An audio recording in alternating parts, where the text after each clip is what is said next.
नमस्कार. आजच्या वेळेस बघायचं इयत्ता 9वी गणित भाग 1 त्याच्यामधला सराव संच 4.2 मधला प्रश्न क्रमांक 3. काय दिलं आहे? पुढे दिलेल्या गुणोत्तरांच्या जोड्यांमधील लहान मोठेपणा ठरवा. पहिले दोन प्रश्न आपण मागच्या व्हिडिओत बघितले. आजच्या व्हिडिओमध्ये आपल्याला 3रा, 4था आणि 5वा प्रश्न बघायचा आहे. तर आपण 3रा प्रश्न बघूया. काय दिला आहे तो? 5/18 एक जोडी आहे आणि 17/121. या दोघांमधली लहान कोणती आणि मोठी कोणती ते आपल्याला बघायचे. ओके, तर आपण प्रश्न क्रमांक 3 बघूया. जशी आपण पहिली दोन गणितं सोडवली तशीच आपल्याला 3री, 4था आणि 5वा सोडवायचा आहे. ओके, तर 3 बघूया प्रश्न. तर प्रश्न क्रमांक 3 काय दिले? 5/18 स्वल्पविराम 17/121. ओके, तर नेहमीसारखं आपल्याला काय करायचं आहे? तिरकस गुणाकार. पहिला आपण कोणाचा करूया? 5चा. 5 × 121 नंतर हे 18 × 17. ओके, ह्या दोघांचा आणि ह्या दोघांचा. आता 121 × 5 किती होतात? 5 × 5 5 × 10 0 लिहिला 8चा इथे 1 आला 5 × 5 आणि 6 605. 17 × 18. तर 17चा पाडा येत असेल तर सोपं आहे. आता 17 × 17 17 8 किती होतात? 3600. म्हणजे इथे 6 आले, 13 पुढे 8च्याला गेले. 17 × 17 अधिक 13 किती होतात? 30.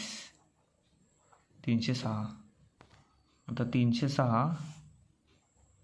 इथे लिहा. 605 पहिली आहे ना. 605 306 मध्ये मोठी संख्या कोणती आहे? 605. ओके, म्हणजे ही बाजू मोठी आहे. 518 ही बाजू मोठी आहे 17/21 पेक्षा.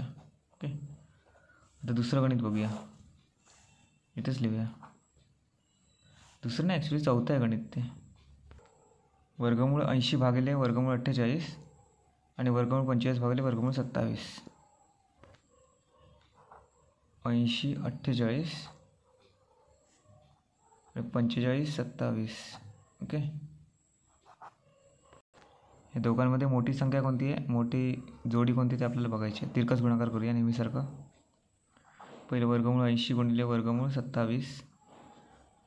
ओके, तर वर्गमूळ 80ची अशी फोड करायची आपल्याला की जेणेकरून एक वर्ग संख्या आली पाहिजे. म्हणजे 16 × 80 16 4चा वर्ग आहे ना. त्याच्यानंतर 27ची पण अशी फोड करायची की त्या दोन संख्येमधील एक संख्या वर्ग असली पाहिजे. 9 त्रिक 27. ओके, 9 3चा वर्ग आहे. आता 16ला आपण बाहेर काढूया. 4 वर्गमूळ 5. तसंच 9ला आपण बाहेर काढूया. 3 वर्गमूळ 3. ओके, आता दोघांचा गुणाकार करूया. 4 त्रिक 12 आणि 5 त्रिक 15. वर्गमूळच्या आतल्या संख्येने वर्गमूळच्या आतल्या संख्येला गुणलं आणि बाहेरच्याने बाहेरच्याला. 12 वर्गमूळ 17 आलं ह्या बाजूचा. आता आपल्या ह्या बाजूचं उत्तर काढायचं आहे. म्हणजे वर्गमूळ 45 × वर्गमूळ 48. ओके, तर वर्गमूळ 45ची अशी फोड करायची की एक वर्गसंख्या आली पाहिजे. म्हणजे 9 × 5 = 45 होतं. ओके, त्याच्यानंतर इकडे पण 48ची अशी फोड करायची की एक वर्गसंख्या आली पाहिजे. 16 त्रिक 48. ओके, आता 9ला आपण बाहेर काढूया. 3 वर्गमूळ 5 × 16ला बाहेर काढलं तर 4 वर्गमूळ 3. ओके, तर 3 × 4 12 5 × 3 15. अरे हे सेम आले दोन्ही. म्हणजे कसं लिहिणार आपण? वर्गमूळ 80 भागिले वर्गमूळ 48 बरोबर वर्गमूळ 45 भागिले वर्गमूळ 27. ओके, असं लिहायचं आहे. तर प्रश्न क्रमांक 5.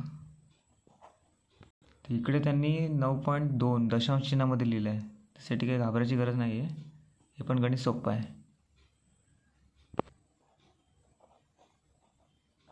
ओके, ते गणित लिहिलं. आता तिरकस गुणाकार करूया. 9.2 × 7.1 याचा आणि इथे 5.1 × 3.4 किंवा 3.4 आधी लिहिले तरी पण चालतं.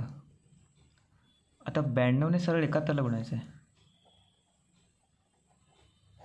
ओके, 1ने पहिला आपण 71चा पाडा काय कोणाला येत नाही, मला सुद्धा येत नाही. 1ने गुणूया. 0. 7 दुणे 14. 7 9 63 आणि 1 64. 2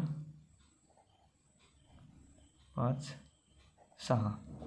आता हे बघा, इकडे एक दशांश चिन्ह आहे आणि इकडे एक आहे, म्हणजे 2 घरं आपल्याला इथे सोडायची, म्हणजे 65.32 उत्तर येईल याचं. तसंच आपल्याला 51 गुणिले 34 करायचं आहे.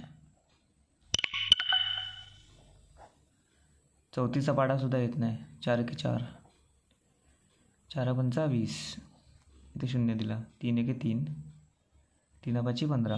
ओके, दोघांची बेरीज 5 आणि 2 7. तिकडे पण दशांश चिन्ह, इथे एक आहे, इकडे एक आहे, एक घर पुढे आहे, म्हणजे इथे 2 येणार. 17.34